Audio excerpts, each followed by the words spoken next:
যারা শুটকি খেতে পছন্দ করেন না তারাও আমার এই রেসিপিটি ফলো করে যদি বানিয়ে থাকেন খুবই পছন্দ করবেন। আসসালামু আলাইকুম এভরিওয়ান, আশা করি আল্লাহর রহমতে ভালো আছেন। আমি আলহামদুলিল্লাহ অনেক ভালো আছি। তো আজকে আপনাদেরকে আমি একটা শুটকি আর ডিমের রেসিপি নিয়ে শেয়ার করব আপনাদের সাথে। কি অবাক হচ্ছেন? শুটকির সাথে ডিম? অবাক হওয়ার কিচ্ছু নেই, খুবই মজাদার এই রেসিপিটি। আপনারা যদি একবার বানিয়ে থাকেন তাহলেই বুঝবেন শুটকির মধ্যে সেরা রেসিপি। তো তার জন্য আমাদের লাগছে হচ্ছে, এখানে আমি শুটকি নিয়েছি, আমি মিক্সড করে শুটকি নিয়েছি। এখানে সুরি শুটকি, লইটিয়া শুটকি, বাটা শুটকি, সুরমা শুটকি, এই 4টা শুটকি আমি নিয়েছি এবং 2 ঘন্টা আমি গরম পানিতে ভিজিয়ে রেখেছি। আপনাদের হাতে যদি সময় কম থাকে তাহলে আপনারা একটু 5 থেকে 7-8 মিনিট এই শুটকিটাকে সিদ্ধ করে নিতে পারেন। এতে করে হয় কি, এটার যে শুটকির যে স্ট্রং ফ্লেভারটা আছে এটা অনেকখানি কমে যায়। আর আমরা অনেকেই কিন্তু এই শুটকির স্ট্রং ফ্লেভারটা সহ্য করতে পারি না দেখে আমরা শুটকি খেতে চাই না। তো এই স্টেপটা যদি ফলো করেন তাহলে অবশ্যই শুটকি খেতে খুবই পছন্দ করবেন, যারা কিনা স্ট্রং ফ্লেভারের জন্য শুটকি খেতে চান না। তো আমি প্রথমে দেখতে পাচ্ছেন একটা পাতিলে তেল দিয়ে দিয়েছি, তার মধ্যে আমি বেশ কিছু পরিমাণ পেঁয়াজ দিয়ে দিলাম। এই রেসিপিতে আমি একটু বেশি পরিমাণেই পেঁয়াজ দিয়ে থাকি। তো সাথে 2-3টা কাঁচামরিচ দিয়ে দিলাম। তো এটাতে আমি শুকনো গুঁড়ো যে লাল মরিচ ওইটাই বেশি ইউজ করি, কাঁচামরিচটা জাস্ট হালকা ফ্লেভারের জন্য দিয়ে থাকি। তো এর মধ্যে আমি দিয়ে দিলাম হচ্ছে স্বাদ মতো লবণ। এখন আমি পেঁয়াজটা সফট হয়ে আসা পর্যন্ত একটু ভেজে নেব। এই যে দেখতে পাচ্ছেন আমার পেঁয়াজটা অনেকখানি সফট হয়ে গেছে। তো আমি এটা ব্রাউন কালার করব না, জাস্ট সফট হয়ে আসা পর্যন্ত অপেক্ষা করব। তো এরপরে এর মধ্যে আমি শুটকিগুলো দিয়ে দিব।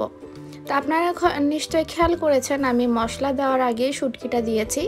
যে এই পেঁয়াজের সাথে আমি শুটকিটাকে 3-4 মিনিট প্রথমে ভেজে নেব। এতে করেও কিন্তু শুটকির যে ফ্লেভারটা ওইটা কিন্তু অনেকখানি কমে যায়।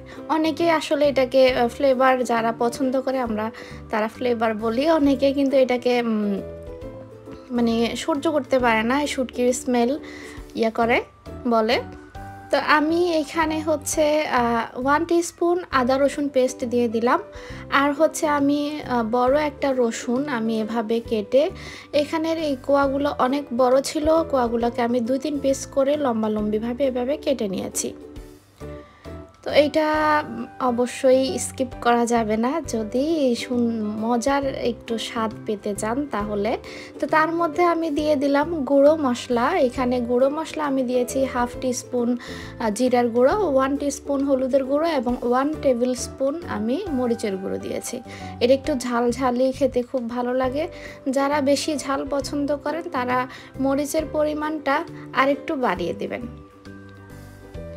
তো আমি বড় একটা টমেটো দিয়ে দিয়েছি। এখন আমি এগুলোকে আবার ঢাকনা দিয়ে 3 থেকে 4 মিনিট কষিয়ে নেব, পানি দেওয়া ছাড়া। তো দেখতে পাচ্ছেন আমার এগুলো কষানো হয়ে গেছে, একটু ভাজা ভাজা টাইপের হয়ে গেছে। তা আমি এখন একটু নেড়ে চেড়ে এর মধ্যে আমি রান্নার জন্য পানি দিয়ে দিব। যেহেতু আমি এটা ডিম দিয়ে রান্না করব, তো আমার এটা মাখা মাখা ঝোল হবে, তো আমার পানিটা ইউজ করতে হবে এই শুটকির মধ্যে। আর আমি যেহেতু শুটকিটা সেদ্ধ করে নেইনি, জাস্ট ভেজে রেখেছিলাম, তো সেজন্য আমার পানি দিয়ে রান্না করতে হবে। তা আমি এখানে আমার 1.5 মগ আমি পানি দিয়ে দিয়েছি, যে দেখতে পাচ্ছেন। তো এখন আমি ঢাকনা দিয়ে এগুলো একদম অল্প আছে 15 মিনিট এভাবে রান্না করেছি। 15 মিনিট পরে দেখতে পাচ্ছেন আমার শুটকিটা হয়ে গেছে। তা আমি জালটা একদমই কম আঁচে রেখেছিলাম, সেজন্য আমার পানিটা কিন্তু শুকিয়ে যায়নি। এখানে শুটকির মধ্যে যে ঝোলটা, তার মধ্যে আমার এখানে লবণ আর একটু দরকার ছিল, আমি আরেকটু লবণ দিয়ে দিয়েছি। তার মধ্যে কিছু দিয়ে দিচ্ছি স্প্রিং অনিয়ন, আমি এগুলো ডিপ করে রেখেছিলাম, তো সামান্য স্প্রিং অনিয়ন দিয়ে দিলাম। এখন এর মধ্যে আমি দিয়ে দিব 4-5টা ডিম। তো আপনারা দেখতে থাকুন আমি ডিমটা কিভাবে দিই। ডিমটা যেন ভেঙে না যায় এমনভাবে দিতে হবে, যেন আমি ছোট ছোট যেন গোল শেপে হয়, সেজন্য একটু গর্ত করে দিচ্ছি। দেখতে থাকুন আপনারা আমি কিভাবে দিই।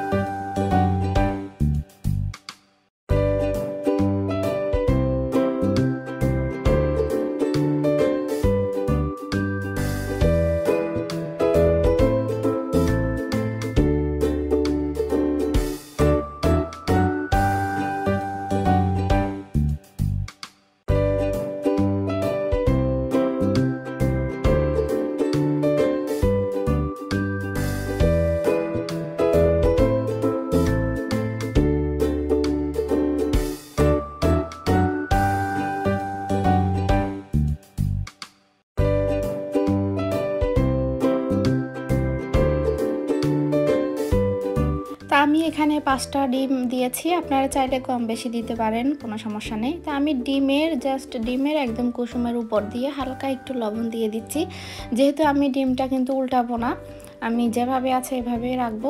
তো এখন আমি আবার 2-3 মিনিটের জন্য জাস্ট ঢাকনা দিয়েছিলাম।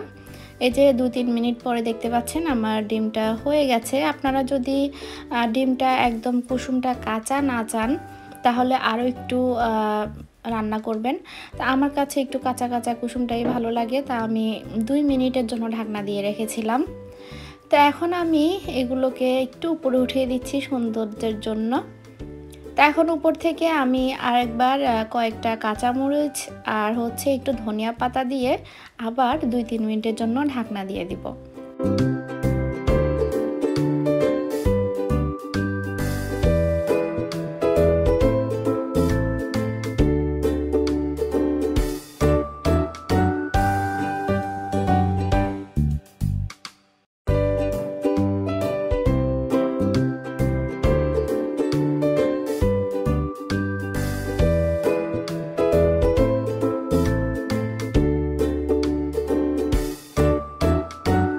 এই যে দেখতে পাচ্ছেন আমার শুটকি ডিমের রান্না একদম রেডি।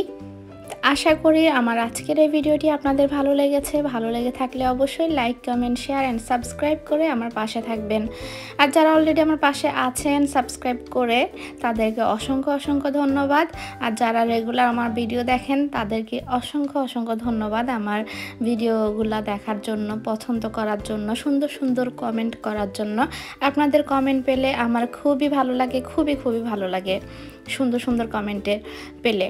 তো সবাই ভালো থাকবেন, সুস্থ থাকবেন। আজকের মতো এই পর্যন্তই। আল্লাহ হাফেজ।